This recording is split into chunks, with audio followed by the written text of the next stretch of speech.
This week on To the Contrary. First, the label pro-choice may be passé. Then, commercial sex. Should it be legal to sell but not purchase? Behind the headlines, investing with a gender lens.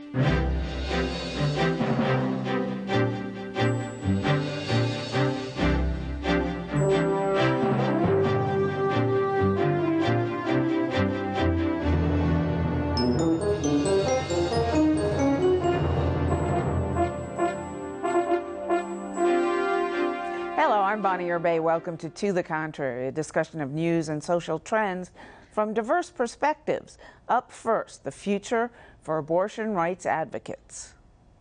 You won't hear much about pro-choice women or men this political season. Advocates are rejecting the once prevalent label pro-choice, claiming it no longer represents the range of women's health and economic issues. They also need to appeal to a new generation of young women who eschew labels and are not single-issue voters. Don't expect a new catchphrase anytime soon. Former pro-choice advocates say abortion and birth control issues are more complex than that. Anti-abortion advocates call the end of pro-choice a victory. So, Congresswoman Norton, is the term pro-choice passé? You know, Bonnie, there's no such thing as a permanent slogan. Ask the advertisers. Language must appeal to the generation to which it is addressed. I think what's become passé is the idea that abortion at any time for any reason is an okay thing. I think most Americans are increasingly uncomfortable with that, and you're seeing that play out at the voter box and in the states. Well, I think as this movement has watched, the issues really hit home economically and with regard to all kinds of women's health, contraception in particular, that yes, it's a bit passé. Well, and interestingly, millennials identify themselves as both pro-choice and pro-life. And so what I think is happening here is that they're moving beyond just some of these gender politics to more full-force issues like economics, as you referred to. I can see you're a longtime activist in the pro-choice movement and, very involved in it. I can see dropping the term, but I really was kind of confused that they didn't come up with another term, because what are you kind of need a little slogan to I'm this or I'm that, right? Well, I think what's happened is, and, I was on the board of NARAL about 7 years ago in Virginia, and when we had legislators in Virginia trying to take birth control away from women in Virginia, suddenly everybody who called us were, panicked about birth control. And so what happened was the field became much wider. We were not myopically concerned about, just the issue of choice. It just broadened, and it was sort of a reaction. Our language changed as a reaction to what was happening out in the political realm. Well, but why wasn't the conversation, okay, there's so much more going on here, so what are we going to change what we are to, like just pro-woman? Let's try taking that. And that could happen ultimately. In fact, when I was involved with NARAL, they changed their name from the long National Abortion Rights to Pro-Choice NARAL, because at that point, pro-choice, when they did their study 10 years ago, was something that people could relate to. Now, I do think it's a broader range of issues. You take away somebody's birth control, well, that's an economic issue for a lot of families. When 99% of Americans have used contraception at some point in their lives to control the size of their family, this is a bigger issue than just a choice issue. Well, and I would say, it's a political issue. Let's be clear. If something's working, usually people don't decide we need to change it. And the reason I think you're seeing a change here is because they've realized pro-choice, as much as that's attached to people thinking they're more pro-abortion, is not a good space to be in the larger political spectrum anymore. There are other battles like birth control that they think are more winnable, so let's move there. But I really do think, I think it's a victory for the pro-life side if you want to say, does this mean the country has moved more towards placing restrictions on certain abortion laws? Yeah, I think that's just fact-based, it's evidence. But I think one of the reasons they're moving is because they've realized it's no longer a great slogan at the ballot box, and that's why you make changes in politics. And remember, pro-choice came out of a period when there was no choice.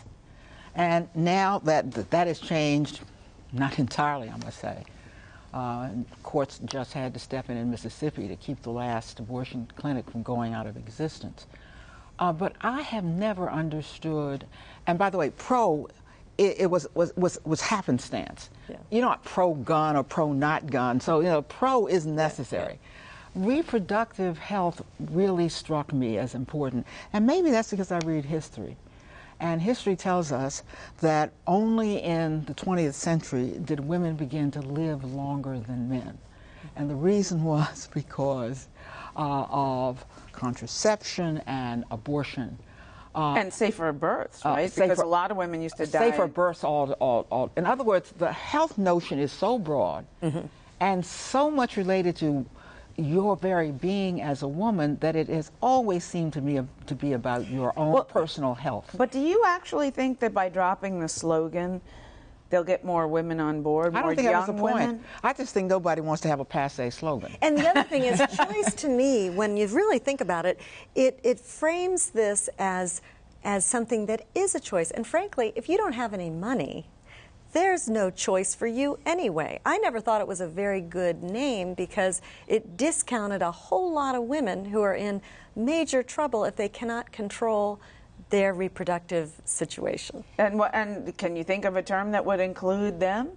I really can't, because now, when we have politicians, trying to redefine rape, when we have them prescribing these invasive reproductive health procedures from legislative chambers, and all these unbelievable issues are not really under one umbrella. I can't think of one phrase or one word.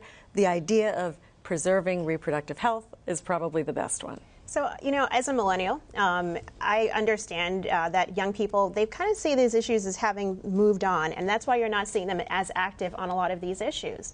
Pew did a study on millennials, their perception of gay marriage and of race and of abortion rights, and they see themselves, as I mentioned earlier, they see themselves as pro-life, but they also see themselves as, supporting abortion because it's a done deal to many of them. But I think what's more important what would wake them up to? What's more to important? See that it's really very fluid and that it's based on one Supreme Court decision under a Supreme Court that was very different from the one today. And if it were before the court today, there probably would not be nationalized choice, if you will.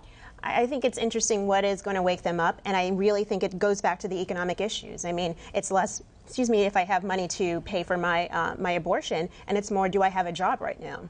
Well, and I think with unemployment at 15% for millennials, I think they're much more worried about, can I get off my parents' couch, than they are about a lot of these reproductive issues. And I think that's a hard thing for them. Yeah, and that's just a reality. That doesn't mean that they're not, that the young women are going to stop having sex, and it doesn't mean that there aren't going to be any more. But all these young women have pregnancies. access, more of them have access to contraception and birth control today than ever in the history of this country. So, I think the reality is the pressure for most of them right now is, can I get a job? How am I paying off my student loans? And let's be realistic. People worry about what's most important to them at that moment. Yeah, but they're taking for granted the 1973 decision.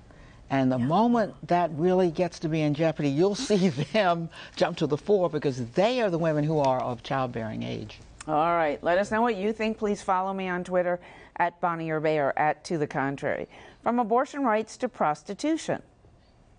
Should commercial sex be legal? It's a question that's dividing feminists, governments, and sex workers across Europe. An article in The Nation this week looks at two opposing European approaches to prostitution. Legalized prostitution in the Netherlands and Germany has failed to curb the abuses blamed on prohibition. In response, the so-called Swedish model, which bans the purchase but not the sale of sex, is sweeping Europe. It basically criminalizes Johns, but not prostitutes. And the reason that it's spreading, I think, is that there's a widespread sense, particularly in Europe, that experiments with legalization rather than making life better for people in the sex industry, which was part of what these laws were intended to do. It's made things worse while increasing trafficking and the power of organized crime.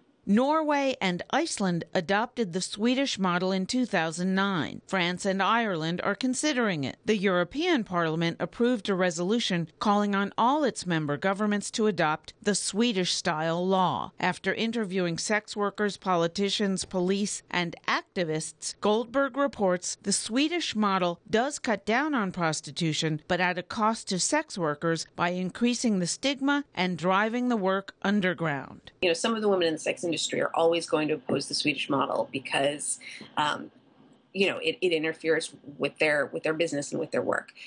But there are ways that you could tweak the Swedish model, for example, to protect women in the sex industry from eviction, to make it clearer in the social services regulations that being in sex work is not a valid reason to take someone's children away. The debate extends beyond Europe. The Canadian Supreme Court last year struck down its anti-prostitution law and is now considering the Swedish model. In the U.S., curbing demand is growing in popularity, but has meant increasing penalties on Johns without decriminalizing sex workers. It's interesting, Genevieve, because of sex trafficking and the fact that it's so omnipresent in the United States. A lot of states, I think just fewer than 20, have passed safe harbor laws, which means when they catch underage prostitutes, they don't arrest them.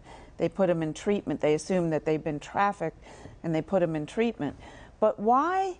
So maybe we're moving toward the Swedish model anyway, but why have we not always just penalized the Johns and left the women alone? Well, I think we should be penalizing the Johns for sure, but I don't think we ought to be encouraging women to sell their bodies for sex. I don't think exploiting women, even if that's a woman's choice to do, is a good thing for them in the long run, or their children. Under this law, I guess they're basically going to say if a woman is wanting to basically sell for sex at home, it's okay that her 2-year-old is next door. I think, look, we need to go after bed, as a story we're about. These are dangerous things. So I think we absolutely should not just go after we should go after the Johns for sure, but we should not make this the kind of career that somebody would want to go into. Well, I certainly agree with that, but I'm going to say this. There's a reason why they call it what it is, the oldest occupation that in the world. And the notion of a woman selling her body and, as you say, making a career is so anathema to me that the first thing I'm trying to think about is what can we do to keep it from happening. But, in Europe, at least, where they're less uptight about it, I'm not advocating this. I just want to, the other side, there are grown women who do this for a living, who like the fact that they make more money than if they were cleaning houses. And there ought to be a different, I think Europe, and I think all of us ought to be thinking more about regulation than abolition. And how do you regulate as opposed to assuming I will say for the libertarians, in a world in which a woman has a right to make this choice, that you can simply wipe it off the face of the earth. And I do think there's a difference between trafficking and being a professional prostitute. But I think that's a huge difference. The reality of these women's lives is that this is not really a choice. This is like the last resort. And I lived in Europe for 4 years, and there was a park that I walked by every night to come home, and I saw these women, and they were the most desperate women. And there in Switzerland, they did not outlaw anything, but they did outlaw pimping. So if someone tried to manage these women, or they were trying to keep out organized crime, there was a situation here in America, in Rhode Island, where a mistake was made in the law so that indoor prostitution was legal. And so from 2004 to 2009, they found some interesting things as they studied those 5 years, that gonorrhea was down by 40%. And the reason was those women who were having sex could say, you have to wear a condom or I can report you to the police, because there was this legal status. So I'm a little ambivalent, because I really view it that these women are victims. But on the other hand, if there's some kind of regulation that can protect their health and to keep out organized crime, maybe there's something there. But I think it's a pretty desperate line of work. I'm glad we're making this distinction between prostitutes and, this idea of sex workers to me is just a misnomer. It's like the Pretty Woman movie where Julia Roberts was a prostitute, but the end goal for her was getting out. The end goal for her best friend was getting out. And I think we can focus on the initial, let's keep them healthy right now. We want everyone to be healthy, but at the same time, we should be looking to the long term of how do we get them out of this lifestyle, and how do we address some of these systemic issues that make this lifestyle or this choice, if you call it a choice, why that's appealing to so many women, so many children, so many young men as well. Well, is penalizing the guys who buy the sex, that go after the demand, Is that the best way to cut it back? I If think there's no it's demand, there's nobody who can cut it back. I If think there's no it's demand, there's nobody who can, decide It's one way. It's or one get way. trapped into that. Yeah, it's one Yeah. way, but I think we have to be very careful that we would want to legitimize something that says this is an okay thing to do. And that, I mean, to be worried that, gosh, women will feel bad because they're not respected for doing this. They shouldn't be respected for selling their bodies. I don't think that is a message that we want any woman, I don't care how old, how young, to think is an okay thing. And so the Swedish law basically does that. If we follow that model, it's saying we want her to means they feel don't okay get arrested. You're not going to be arrested. It doesn't mean that they're all of a sudden regarded in the same way as the president of Oxford or Cambridge University would be. Well, but and there's a reason they're not. And why is that? Because it's not a good profession, and it's not something that's good for women. And I think it's a very dangerous road for us to But when you going consider what is happening in this country right now, where generally it is these victimized women who are Girls, being really. prosecuted and possibly trafficked in their history, and I do think that it makes more sense than doing what we're doing now. All right, behind the headlines, investing in women. We've been covering for decades now how women invest differently than men, how they run companies differently, and so on. But there's a new term we wanted to find out about called gender lens investing, which incorporates those trends and more. I asked Jackie Vanderbrug of US Trust how she defines gender lens investing. I will say I see three really common strategies, and one is a gender lens around ownership. How do you invest in women entrepreneurs across the board? One is a gender lens on leadership. How do you invest in companies that are thoughtful about enhancing and supporting women's leadership from the board all the way through the supply chain? And then the third is a gender lens on products and services, investing in companies that, if they are successful, support and address challenges for women and girls. Gender lens investing is a growing trend as women's economic power increases. If you're not understanding the opportunity for women's leadership in terms of investing in companies that are run by women, you're potentially missing opportunities. Harvard did some research recently that they gave investors the exact same presentation with a male voice and a female voice, and 60% more investors invested in the male voice company. So what savvy folks are realizing is that implicit bias is leaving very smart women entrepreneurs without investment capital. And for a while it was believed investing in women-owned and women-run companies may not be profitable. But in 2013, US Trust's Women and Girls Equality Strategy beat the S&P 1500 benchmark by 360 basis points. Jackie Vanderbrug has started leading tours for gender lens investors to show them how other countries do it.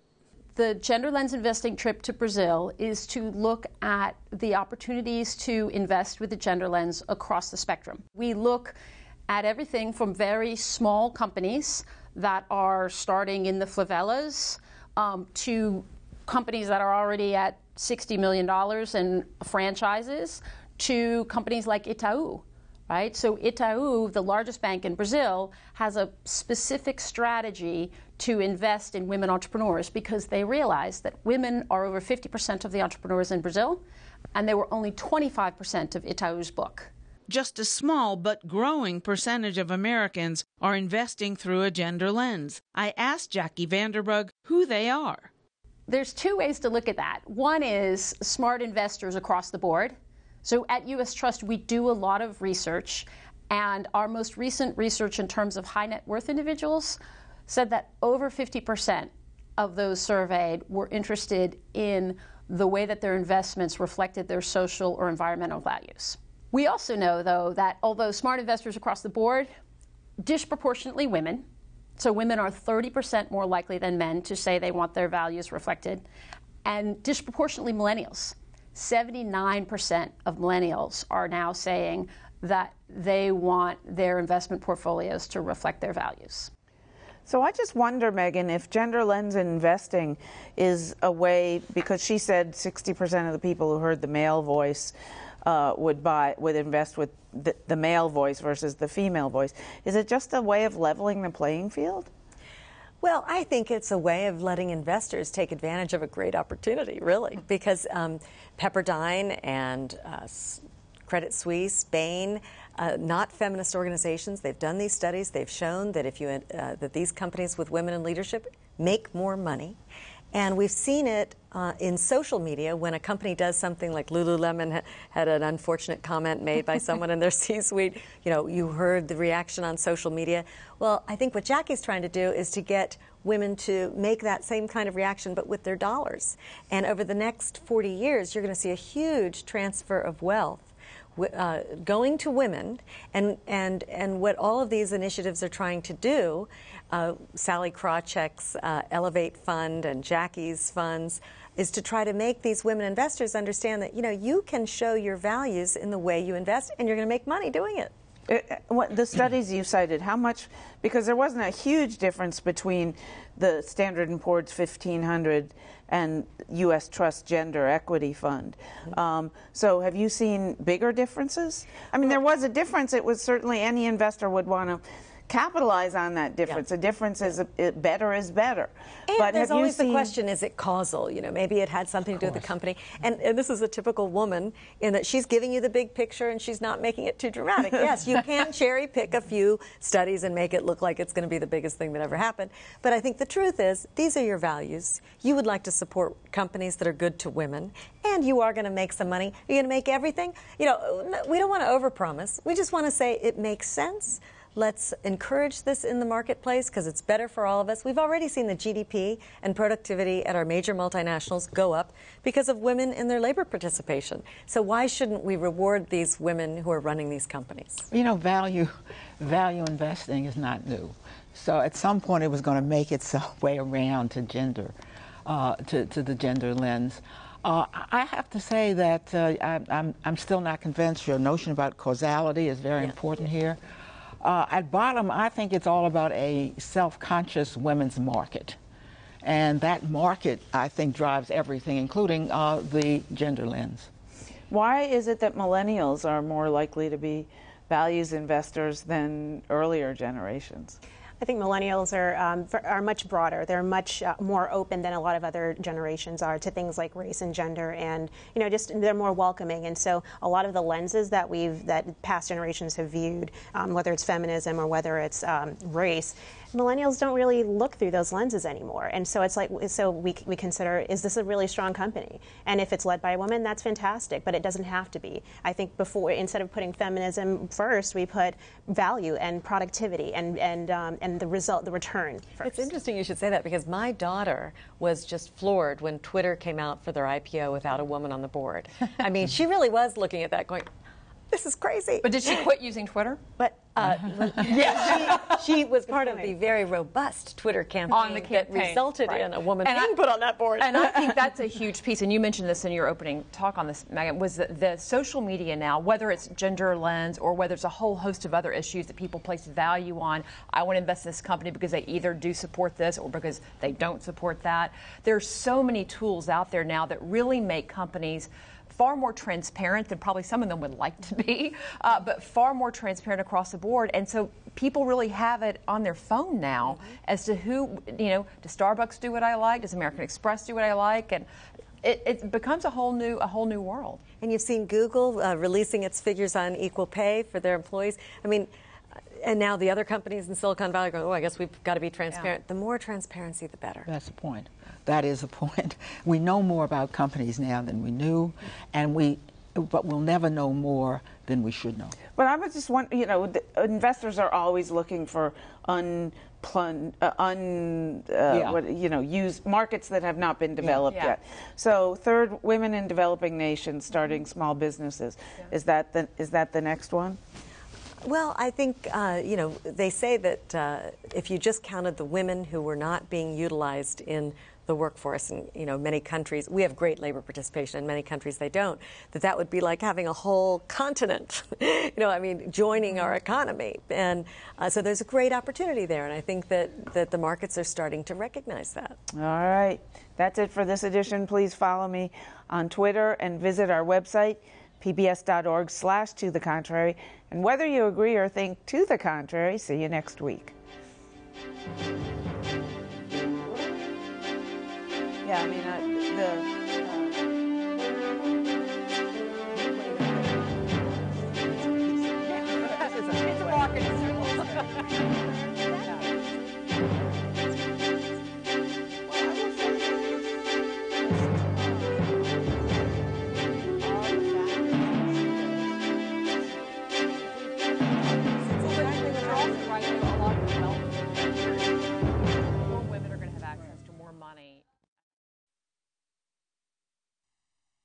Funding for To the Contrary provided by